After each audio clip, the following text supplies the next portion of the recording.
নির্বাচনী মনোনয়নপত্র জমা দেওয়ার সময়সীমা শেষ হলেও জামায়াতে ইসলামীর নেতৃত্বাধীন 10 দলীয় জোটের আসন বণ্টন নিয়ে অনিশ্চয়তা ও জটিলতা কাটেনি। শেষ মুহূর্ত পর্যন্ত জোটের শরিক দলগুলোর মধ্যে কোনো চূড়ান্ত সমঝোতা হয়নি বলে জানা গেছে।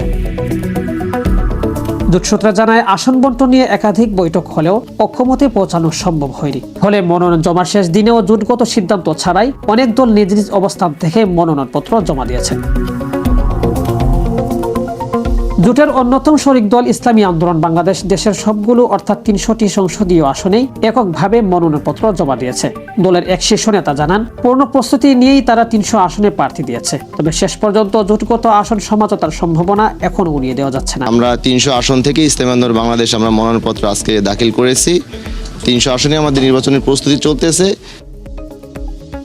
এদিকে জামায়াতে ইসলামী ঢাকা 15 আসনে দলটির আমির ডক্টর শফিকুর রহমান মনোনয়নপত্র জমা দিয়েছেন। দলীয়ভাবে দাবি করা হচ্ছে, জোটের পক্ষ থেকে 300 আসনেই প্রার্থী চূড়ান্ত করা হয়েছে। তবে জামায়াতে ইসলামী এককভাবে কয়টি আসনে মনোনয়ন জমা দিয়েছে সে বিষয়ে সুনির্দিষ্ট তথ্য পাওয়া যায়নি। জোটের আরেক শরিক দল এনসিপি 47টি আসনে মনোনয়নপত্র জমা দিয়েছে। দলের এক নেতা জানান, দুর্নীতি, চাঁদাবাজি ও ভারতীয় আধিপত্যবাদের বিরুদ্ধে আদর্শিক অবস্থান থেকেই এই জোট গঠিত হয়েছে। তিনি আরো বলেন, ইসলামী আন্দোলনের সঙ্গে আসন সমঝোতা না হলে এনসিপি ভবিষ্যতে আরো বেশি আসনের প্রার্থী দেওয়ার সুযোগ থাকতে পারে।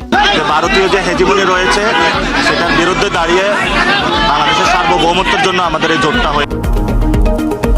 সামরিকভাবে মনোনয়নপত্র জমার প্রক্রিয়া সম্পন্ন হলেও জামায়াতে ইসলামীর নেতৃত্বাধীন 10 দলীয় জোটে আসন বণ্টন নিয়ে অনিশ্চয়তা এখনো কাটেনি। রাজনৈতিক বিশ্লেষকদের মতে এই জটিলতা আগামী দিনে জোটের নির্বাচনী কৌশলে প্রভাব ফেলতে পারে।